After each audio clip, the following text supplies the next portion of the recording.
show me a move. Good news, everyone. Don't you little diggy when you see it. Onions have legs. Welcome to 20th Century Boy. My name's Radio Mike, and this is the inside of my mind. Some of you might have heard me on the Luke and Lewis show. I also work on the Hamish and Andy podcast. I work on Will Anderson's podcast, Willosophy. And I wanted to do my own podcast because I wanted to have my own creative space where I could talk about stuff that I wanted to talk about. And that's why I chose the name 20th Century Boy. I feel like my whole life I've been motivated by nostalgia and like trying to re-experience things that I did when I was a kid and trying to re-enjoy those things. And you never really find things when you're an adult that are as exciting as they were when you were a kid. And I wanted to kind of explore myself and my identity on record for some reason for other people to listen to. And I ideally I want it to be a kind of back and forth thing where people can like DM me on my Instagram, radio.mike. So message me anything you want to know, anything you want to ask me, message me and I'll talk about it on this podcast. Especially if it's like a themed thing. If you want to message me and say, hey Mike, you should talk about like Dragon Ball Z for a whole episode, I'll do that. I will talk about Dragon Ball Z. I don't know much about it, but I remember watching it when I was a kid and it was fucking awesome. So if you want me to talk about Dragon Ball Z for like half an hour, I'll do that. So I guess that's like loosely the idea of this podcast, because like I'm a huge nerd and I love like music and I love like I get really obsessive about pop culture and I know like everything about everything and I love talking about it to people. So I just wanted to do a podcast where I could do that. Like some people could like sit there and tell you like every single AFL player in like the Carlton Football Club. Like they could sit there and tell you that, but I can't do that because I just like I've never been interested in sport. But I could sit here and literally like in order name the like original 151 Pokemon, like in order in like 5 minutes. I could do it from memory. I would name them. Or like I could sit here and tell you like every like Blink 182 album and every song, and I could analyze every song. Anyway, I'm rambling, but I'm just trying to give you an example of like the weirdness of my brain and how I like just make meaning out of everything. And like I can't do normal stuff like talk about footy, but I can talk about like nerdy stuff for hours, like literally. I'll try and get some guests in and talk to some people and like talk to them about their experience, and hopefully it'll be a bit funny. But I found that a lot of people were DMing me on Instagram and asking me about like how I got into radio and how I got to where I am at the moment. So I thought the best way to start it off would be to answer the age-old question, who the hell is Radio Mike? And since I am him, I thought I was probably the most appropriate person to answer that question in a public space. So I thought what I'd do is I'll basically tell like my story from when I finished high school, or like just before I finished high school until like today when I'm sitting down and recording this. And like, because people DM me all the time, they're like, what did you do? What did you study? Like, how did you get into your job? And I'm going to answer all those questions here.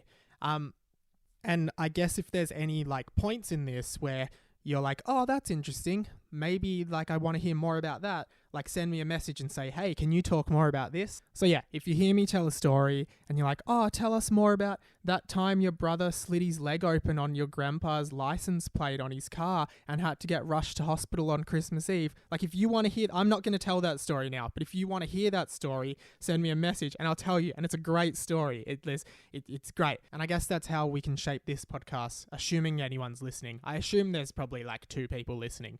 But you know what? I feel a special bond between us and I know this is going to go well. And if it doesn't, I'll probably just stop after 2 weeks and like delete it off all my social medias so no one ever knows that I did it.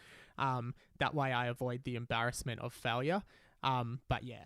When I was a kid, I like was obsessed with like writing stories and I'd read them out to the class and like I loved it. I loved writing down all these ideas, and I wrote this like 300 page like Harry Potter parody when I was in like year 4 at school. It was called Harry Potter and the Boys, and it was just about me and my friends going to Hogwarts. Like we were the boys in the title, and Harry Potter was like the headmaster of Hogwarts in this like futuristic Harry Potter timeline. It was really weird, but it was actually pretty funny. I think I still have it somewhere.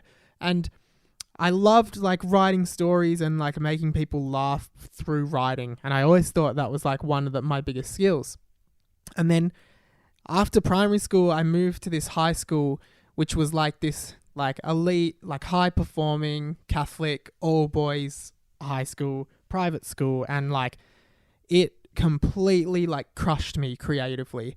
And it was a school that like prioritized sport, and it was all about either like you either do sport or you're good at like academia. You're smart or you're sporty.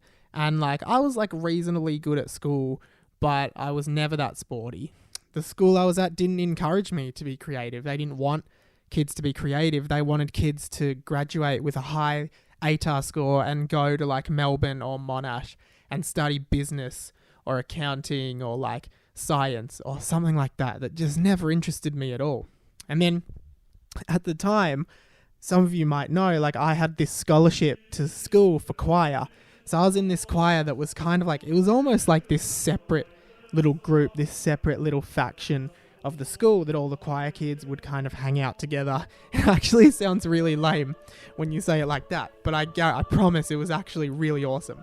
And I remember like thinking like, I remember when I was in the choir with the choir people, I always felt really like I didn't have to hold back and I could be myself and be fun and be funny. And we used to have this choir camp, realizing more and more how lame this sounds. But every year there was this choir camp, and in the choir camp, we'd obviously sing a lot, but there was also like this talent quest.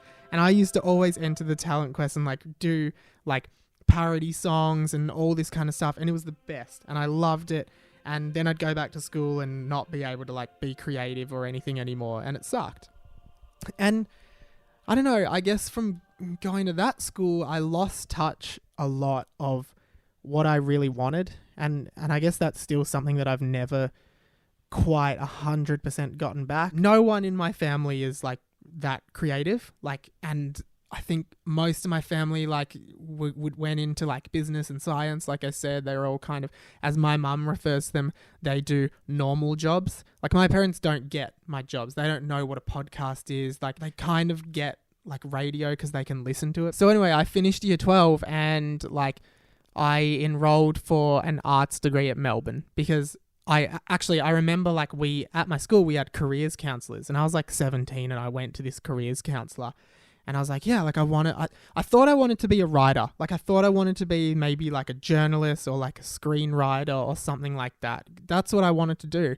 And I said, and there was this degree at RMIT. Like I went to one of these schools, first and foremost, I went to one of those schools, like I said, where like not going to uni was just like not an option. Like you went to uni. If you said at my school that you weren't going to go to uni, people would like laugh at you and look down at you.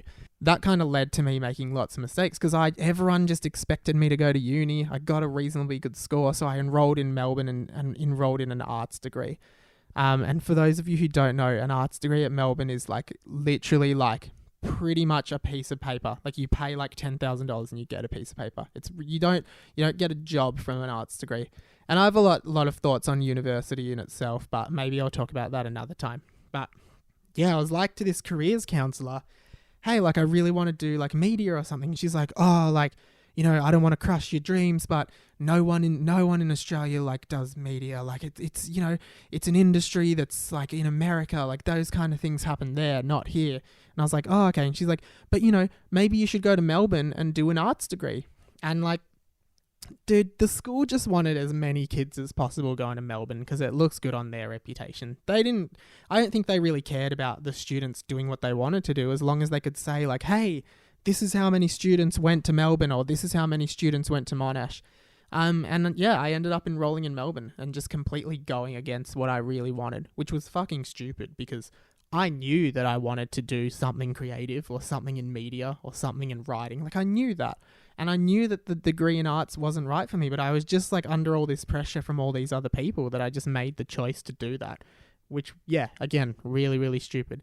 So I guess like if you're going to university, figure out what you actually want to do first. Like I wish I took a gap year and went and traveled or did something else. Like I I wish that I didn't just jump into uni because I thought that's what I was supposed to do. There's nothing you're supposed to do. You should just do what feels right to you. Don't do shit that you think you have to do because other people are telling you to do it. Just do what you want to do. So anyway, I went to Melbourne Uni and I hated it. The first class I had was like a compulsory class, and the subject was called power. Like it was a university subject, and the title of the subject was power. So I'm sure you're already thinking like, what the fuck would you learn about in a subject called power? And you're asking the right questions, because I don't remember anything from that class. That's probably more because I didn't go to any of the lectures, but I didn't go to any of the lectures because I thought the class was bullshit. I used to like get to uni and like I'd be late for the lectures, or I'd sleep through the lectures because I just didn't care. And none of these were like flags to me that maybe I was doing the wrong thing. It's funny because I had a girlfriend at the time, and she was like so decisive, and she could just make choices, and she just did whatever she wanted to do, and she didn't like overthink. I would like, anytime I had to make a decision, I'd like overthink it, and like it's just exhausting. Whereas she was the opposite. She'd just make a choice and run with it, and then if she didn't like it, she'd just do something else. So it was really funny. And I was at Melbourne, and I was just depressed, and I just hated it. That year of my life was such a waste. I just did nothing. I hated it. I just passed all the subjects, and at the end of the year, I just dropped out because I just didn't care. I did not care at all anymore. And I wondered what I was going to do, and I applied for this course at RMIT in Melbourne it was just like a Bachelor of Communications Media. And I thought, well, it sounds just as vague as an arts degree, but at least it's got media on the title, so I can say that I've got a bachelor in media, and I know that I want to work in media. And anyway, so yeah, I started at RMIT, and it was really weird, but it was really good. Eventually, like I made like a group of friends who I'm still really good friends with today, and they were like, one of them one day was like, hey, I'm going to join SYN, which is the Student Youth Network, which is like a community radio station for students in Melbourne. And he was like, do you want to come with me? And like we all went as a group, and we did our SYN training. And man, this was a turning point for my life. And if you're in Melbourne, a lot of people DM me as well and say, hey, how do I get experience in radio? Like, what should I do? The first thing you should do is go to SYN, because you'll get so much experience there. It changed my life. You're around all these creative people who want to make media, and you can make radio, and you can do all this stuff, and they'll help you, and it's amazing. It's in the city. It's great. Go and join SYN. Heaps of people in the industry did SYN. Like Luke did SYN. James, who produces the Luke and Lewis show, worked at SYN for a while. I was there, and like ages ago, like Cackling Jack was at SYN. Hamish and Andy did SYN. Like it's like an industry meeting ground. So many people who I know who work at the radio station were at SYN ages before me. So it's really cool. So go and do that. And I was doing SYN for like a year, about a year and a half, and I loved it. I was just like there all the time. I was so into it. It was, and I started on this video game show that SYN does because I love video games. And it was the first time, again, in my life that I could like talk openly about like video games. Like I was around people who just got it in the same way I did. So I did that, and it was awesome. And then I just kind of was like, well, I want to do my own show. And I remember like I was never really confident in doing my own thing. Like even with this podcast, it was like hard to like get it together. And I always put up barriers for myself to like give myself excuses for not doing shit. And then at the end of like 2015, this is going back pretty far. At the end of 2015, I remember like I just had an existential crisis. Like for the first time in my life, I realized like quite like suddenly and like aggressively that I was like gonna die. Like I realized like the extent of my mortality, and it really freaked me out. And looking back now, I'm like, why the fuck did you react that way? But it was really scary. And I was like, shit, I'm going to die. One day I'm going to be dead. And what do I have to show for it? I've done like nothing. I've done like a third of one degree, 2/3 of another degree. You know, like I didn't feel like I'd achieved anything that I wanted to achieve. And I got really sad about it. Like I remember this went on for like 2 months. I was just like depressed every day. I had no motivation to do anything because I was like, oh, what's the point? What's the point of doing anything when I'm going to die in the end anyway? And it was fucked. And then I just kind of came to this realization. If we're all mortal and we're all going to die, then logically, there's no real reason for you not to pursue all your craziest and wildest dreams. You might as well, because at the end, you're going to die anyway, so it's not going to matter if you pass or fail. It's not going to matter if you succeed or not. You might as well try. There's actually a really good quote that I heard around this time from Jim Carrey, and he was like speaking at some university, and he tells this story about his dad, who was an accountant. Maybe I'll put the audio in, like I'll cut it in. My father could have been a great comedian, but he didn't believe that that was possible for him. And so he made a conservative choice. Instead, he got a safe job as an accountant. And when I was 12 years old, he was let go from that safe job. And our family had to do whatever we could to survive. I learned many great lessons from my father, not the least of which was that you can fail at what you don't want. So you might as well take a chance on doing what you love. And it really like opened my eyes, and I started like taking care of myself a lot better at this point. And like I started exercising more, because I never really like took care of myself that much before that. And like, I don't know, my whole like outlook kind of changed, and I decided, yeah, like I'll just do my own show on Sin, which at the time felt like a really big deal. Like looking back now, it's not a massive deal, and a lot of people do it. It's like community radio, which is awesome. But yeah, at the time, it felt massive, and I was like putting myself out there. And so me and my best mate from school, Tom, I just kind of got him on board. We're both like Simpsons hardcore fans. Like I love The Simpsons. I'm obsessed with it. Any Simpsons content, please DM it to me, because I am obsessed. I love it. It's the funniest show. It's probably my biggest like comedic inspiration. Hello, my name is Mr. Burns. I believe you have a letter for me. Okay, Mr. Burns. What's your first name? I don't know. I think I quote it probably 3 times to 10 times a week. I love it. And we decided to do this show. It was called The Yellow Family. And it was on Sin. And it was just like a Simpsons themed show. It was like, we reviewed episodes, we played like Simpsons themed games, and it was really fun. And then we worked it up. My friend Tom, he bought a kombi van off eBay. And then for some reason, the more episodes we did, the more this idea came up that we should do the show from the kombi van live, which like was a pretty difficult thing to do at Sin because of like technical limitations. And we just like turned that into like a story arc on our show that was completely irrelevant from The Simpsons. And we ended up doing it, and it was really, really fun. I'll put a snippet in from the show here. You own a kombi van. Would you agree with that? I do agree with that. I bought a kombi van about 3 months ago off eBay, sight unseen, had it towed down from the Gold Coast. It's just a little fact about Tom. Not many people know. And sent an email today, half for a laugh, half serious, wondering if it's hypothetically possible to broadcast from a kombi van for an episode of The Yellow Family. There are 100 things that you haven't thought about. It'll be interesting. So you're okay with us using the kombi? Definitely. It's usable, not for driving, but for a radio show. The Yellow Family with Tom and Michael. 8 till 9 Mondays on Sin 90.7 or podcast on iTunes. We also did we would cover original songs from The Simpsons. We had a segment called Can I Cover a Feeling? And we'd cover those songs. Maybe I'll put a cover of one here as well. And a 1, and a 2, and a 3.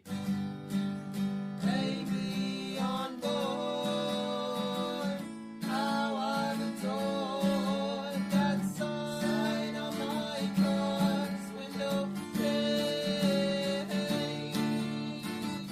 Bouncing my step, I'm loaded with them, 'cause I'm driving in the car, call me a square friend, I don't care, that little yellow sign can't be ignored, I'm telling you it's mighty nice, each trip's a trip to paradise, with my baby on board. Yeah, it was awesome, and it was kind of coming to an end, and I was about to graduate from my degree, and I realized I didn't really have any jobs lined up and I didn't have like any security or anything like that. I was working at like a liquor store at the time, but we just used to get like theft. Like we'd just have rampant theft in our store, and it was unbelievable. And I think like by the end of that job, we had just turned into like this like junior fucking like police force. We'd like monitor the cameras, and we would just like, we'd just try and stop people from stealing. We were barely even selling booze anymore. We were just trying to stop people stealing it. Thankfully and luckily, and I think this is why people say often it comes down to being in the right place at the right time. But one of my good friends from uni, Bonnie, her mum was a lady called Dee Dee Dunleavy, she's part of a radio duo called Grubby and Dee Dee, and they've been pretty much Melbourne based their whole careers, and they started ages ago on Fox doing breakfast, and then they were doing Gold FM breakfast for ages as well, and now they're on 3AW, which is like the news talk kind of station in Melbourne, and they do the weekend show. And so through Bonnie, I asked Bonnie if I could get in touch with her mum. And she was like, yeah, sure. And I emailed Dee Dee saying, like, hey, can I come and meet you and talk to you about radio? I'm really interested in it. Because up until that point, SYN had always been a hobby. But then when I was finishing uni and I had no job prospects, I was like, well, maybe I can kind of run with this and do something with radio. So anyway, I got on to Dee Dee and I met her, and I would probably say she's responsible for more or less everything I've achieved so far. Like everything that I've done, I can draw a line back to the opportunities that she gave me. And that's why I think it's really important, like when people DM me saying, yeah, how do you get into radio? How do I get into it? Reach out to people, show them that you're keen and motivated, and generally, like, I think people are really willing to help. And Dee Dee was, and we kind of met and we had a chat, and then she was sort of like, hey, like if you're really keen on this, you can come in and you can sit in on our show. And I was like, yeah, that sounds great. So I started sitting in on her show and like just watching and observing and seeing. It was actually amazing. It was the first time I was in like a commercial radio station, and I was like seeing how it all worked, and there were all these big people there, and I was like, wow, this is awesome. And yeah, and then gradually that kind of turned into, hey, do you want to learn how to panel? Or hey, do you want to like do phones for this show? And I just started getting all this really good experience. And I remember at the end of that year, I'd done like maybe 2 months of just like of experience there, and all the staff and all the producers there, the whole team was like really, really good to me and just kept letting me come in and work with them. And I was always so anxious about it, but it was great. And they were so good to me. And Dee Dee gave me all this amazing advice for progressing. And it was just amazing. At the end of that year, I graduated from uni and I went on a holiday to Japan with 3 of my mates. And it was like the best holiday ever. And it was probably the last time in my life I remember like not feeling stressed and not feeling like worried about stuff. And we just did that. And I remember like, maybe I love Japan, by the way. Maybe I'll do a full episode on Japan, on traveling Japan, because I've got so many funny stories that happened there. But I remember being on the flight back and I was like, shit, like now I have to go back and like I don't have a job and I'm doing this intern thing and it's going really well, but I don't really know what my next move is. And I ended up sort of sending a few feeler emails out to a bunch of radio stations in Melbourne, and I ended up getting a job where I am now. But it was like, I got a job doing overnight shifts. So I was working from 11 p.m. till 6 a.m. every weekday. And it was really hard. And after like 2.5 months, I had become a zombie. And the work wasn't like, it was challenging at first, but after a while it stopped being challenging. And I was just like pacing up and down the hallways, making coffees, like just trying to kill time because it wasn't that hard. And I was like, it was just super, super easy. And I was just trying to figure out what to do. And I thought, oh my God, am I ever going to progress from this? Or is this just my life now? And, then, you worry about that. And again, right place, right time. People kind of realize you're around. They go, hey, yeah, like I've got some work for you. Hey, here's some more paneling work. Here's some stuff. And then eventually that ended up with the Luke and Lewis show starting on Triple M Modern Digital. And I was kind of like one of the only available panel ops who could do it at the time. So I started paneling that. This is Luke and Lewis on Triple M Modern Digital. Luke and Lewis on Triple M Modern Digital. Welcome to the show, everybody. Another great show, another professional intro as well. The show often starts off with laughing these days because you took it upon yourself then to yell ice cream at the top of your lungs. Well, not a joke. You just yelled a word that played in our show intro. Well, it's really upped the morale You of and the Mike show. find this so funny. And so do you. It's of varying degrees of Sorry, humour. Luke, did you not hear that I just went, ice cream? Very funny. Can I just add, like, No. all... I think in life there's, like, a few, like, distinguishable moments where you like, genuinely can identify that life changed at that point. Like it's like you finish school, you finish uni, you go on holiday, like a big holiday with your friends, like breakups, like those kind of things. And then, like, starting in a new job. Well, like, meeting Luke and Lewis was like a really, like, my life changed. Like, it was just like, because those two guys are, like, genuinely, I'm not even, like, lying. They are the funniest people to hang out with. The sad part is I actually think they're probably a bit funnier off air than on air. Like, honestly, sometimes Lewis would just, like, say something and I just question what goes through his mind. Like, how he comes up with some of the shit he says. Like, at work the other day, there were some people walking out of the building and Lewis, like, waved at them from afar and goes, "Pineapple, guys." And then he just turns to me and he goes, "Sometimes if you just say 3 syllables at people from far enough away, they'll just assume you're saying hi to them." We were doing that and I was having lots of fun. And then at the end of that year, Hamish and Andy were doing their... Oh, no, I have to go back because I forgot to tell a really funny story about when I started at work that involves this. So this all kind of links together. So when I started at the radio station, straight away I emailed this guy, Sam Cav, and he's like he was the producer of Hamish and Andy at the time. My whole life I'd listened to Hamish and Andy and I used to watch them on Rove and I thought they were great. And I always loved it. Like, I was obsessed with it. I'd never miss a podcast. Like, I'd go out with friends at night, like on a weekend, and then I'd come home and, like, wouldn't go to sleep. I'd just listen to the podcast because I had to, like, be up to date and listen to it. Once I started at the radio station, I emailed Sam and I sent him this massive email, like the longest email I've ever sent, being like, "Hey, man, my name's Mike. I just started here. I love the show. Can I sit in? I really want to sit in and see how you guys make the show. I'm so interested. I'd love to hear back from you. Look forward to meeting you soon." And, like, he kind of like emailed back being like, "Hey, Mike, thanks for reaching out. Come and sit in on the show next week and like on Wednesday." And I was like, "Oh my God, this is crazy." And so I was, like, really nervous. And again, like, I overthink everything. I'm like, "Oh, what do I do? What do I say? Is it going to be weird? Is this like," and anyway, I remember it was Good Friday. Like, it was Good Friday in April. And me and my friend Tom, we had tickets to see Hamish was doing, like, a secret comedy show at the comedy festival, the Melbourne Comedy Festival. And we had tickets to it. Like, he put up a link and, like, it was like, "Hey, it's a secret show. I'm taking the link down." And we got tickets and we were really excited. And, like, we both really loved the show. And I remember, like, this is the night, I think this is another night where, like, my life started getting a little bit weird and a little bit surreal. And it was really funny. And I was, like, overthinking it. And I knew I was going to sit in on the Hamish and Andy show, like, the next week. And we were going to the show and I really needed to pee. And it was just before the show was starting. I was like, "Dude, like, we've got to find a bathroom. We've got to pee. I don't want to have to pee the whole show." He's like, "Yeah, okay, hurry up because we don't want to miss it."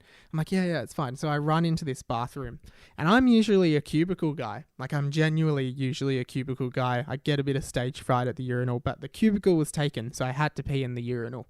And I know, first world problems. And I pee and I'm washing my hands and then I'm about to leave the bathroom. And as I leave the bathroom, I hear the cubicle flush.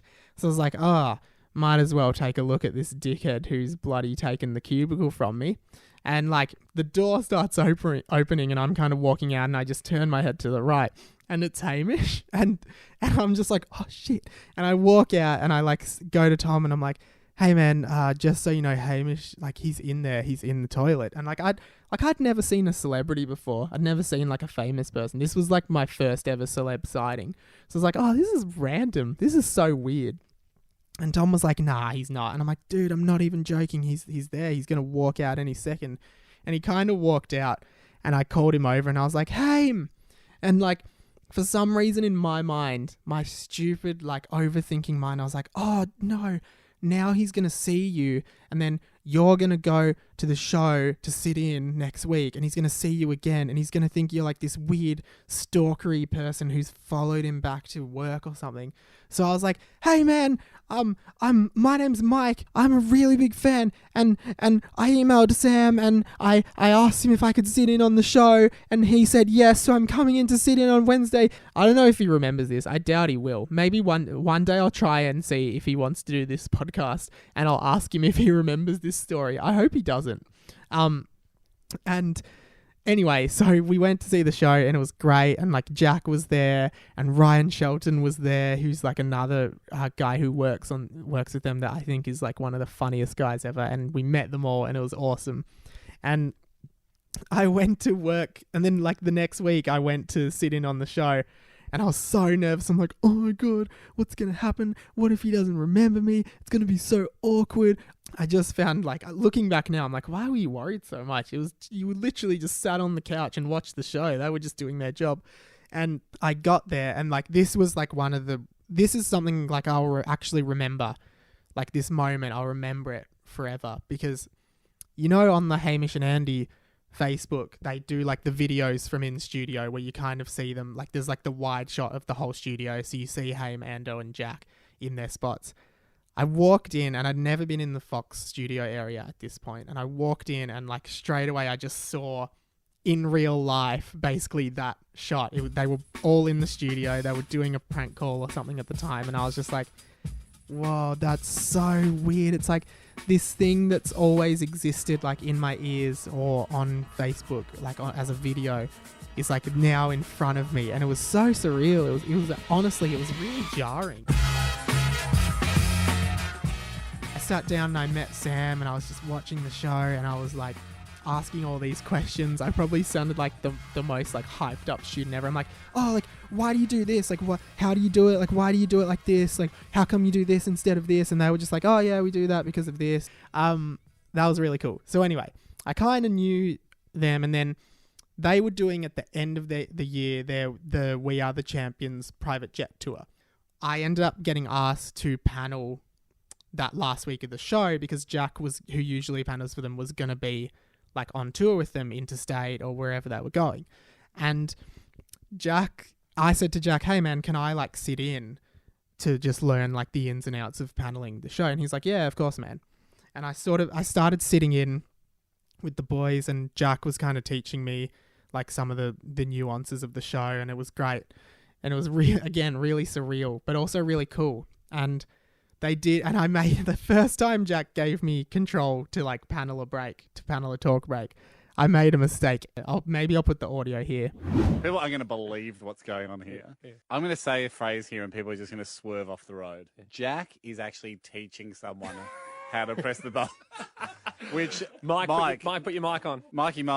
Hello, thank you for having me. No, you're doing great. See, Mike's doing great. And I know Mike's got the same look on his face as Jack had. But isn't it crazy? About 8 years ago when we first got Jack. Isn't it But crazy? I know that Mike's going to improve at a better rate than Jack. Well, Mike will be running the station in 2 weeks. But when Mike pressed the buttons on, the other mic went on. So I thought I'd just slink over and jump on. So rather than yell, Mike, what are you doing? You've wrecked it. You'll never work in this industry. All right. Because he will work in this industry, and he's very, very good. So Mike put a microphone on, and that was further away from the one you were using. Yeah, and so as not to draw any attention to it, just slunk over, grabbed the mic it was on, and just played on like a total pro, and which I think was the right thing to do, because that way it didn't draw any attention to Mike, especially not there, this is literally the first time he's ever been in charge of turning the mics on. So the last thing we wanted was to shine a light on that.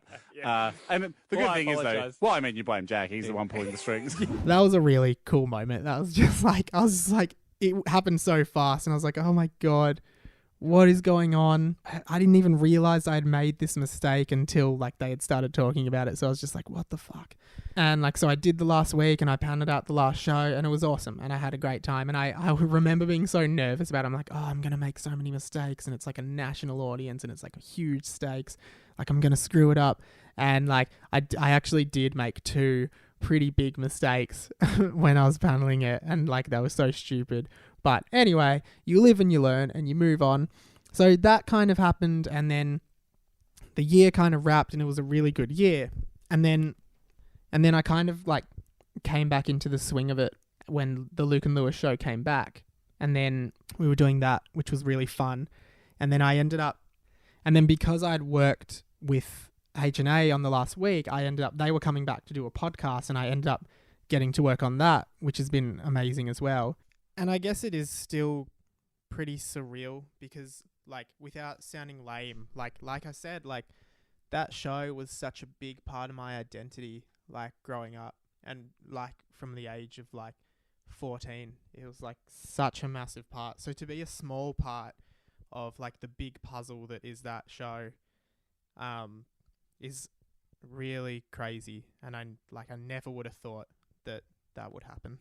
And then Sam asked me if I wanted to work with Will as well, which was awesome. And I said yes. And like, Will's another person who's just been really, really supportive as well. And he's such a great guy. And I think he gives a voice to a lot of issues that he's really passionate about. And he's also just a really generous guy who radiates like this amazing aura. Like he's got this really positive aura about him and he's a great guy. And that's been another really good project and challenge as well. So yeah, I guess that kind of answers the question, who the hell is Radio Mike? That's kind of me. But again, there's like a million different things about me that all of which are extremely interesting and will be talked about over the next million episodes of this podcast. I mean, I assume we'll end up doing a million episodes, but like, God, you'd want to do something really special for the millionth episode. Anyway, I'll start thinking about that now. I promise you, if we get to a million episodes, it will be massive. It'll be bigger than like, I don't know, what's a really big like festival? It'll be bigger than fucking, what's the festival that everyone goes to that like is it Splendor in the Grass? It'll be bigger than Splendor in the Grass. I promise you, it'll be way bigger. And there'll be better bands, and there'll be like better accommodation. It'll just be awesome. I promise you. Once we get to episode 1 million, that's when we'll start talking about the big stuff. All right, thanks. Oh shit! I completely forgot to tell the story of how I came up with the nickname Radio Mike. Good question. Thanks for reminding me. So I'll just tell it really short because we're at the end of the podcast now, and we've got to wrap it up. Basically, what happened was, I was at work and Luke was drinking a Big M and he kind of turned to me and because my name's Michael, he was like, hey, Big M, that can be your nickname.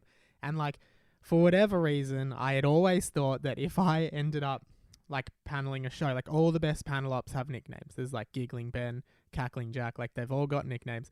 And I always thought that mine would be Sideshow Mike because like I said, I love The Simpsons and like I was naming it after Sideshow Bob, who's like a great character in that show. So I was like, oh no, I don't want to be Big M. Can you guys call me Sideshow Mike? And then they kind of, maybe I'll try and find some relevant audio to put in here. I think you've given yourself more nicknames than other people have given you because already on this show, you've tried to give yourself one, which was Sideshow Mike we talked about the other day. So we all had a laugh at this and like, oh, well, obviously that's not going to stick. And I thought we'd all moved on. So I was scrambling through Instagram the other day, just completely forgot about this whole Sideshow Mike saga. And what did I stumble across, Lewis? Oh, he hasn't given himself a nickname, has he? He's changed his Instagram handle to Radio Mike. So that, I guess that kind of explains it. But, yeah, I was watching this episode of The Simpsons. It always comes back to The Simpsons with me. I'm a little bit obsessed. But I was watching this episode of The Simpsons, which was called Radio Bart. And I was like, oh, well, if this is called Radio Bart, maybe I can be Radio Mike. And it had this cool little, like, double meaning, you know, that like a microphone. I don't know if you guys know this, but in the biz, we shortened the word microphone to mic. But I tossed a few other names around with the boys. So there was Sideshow Mike.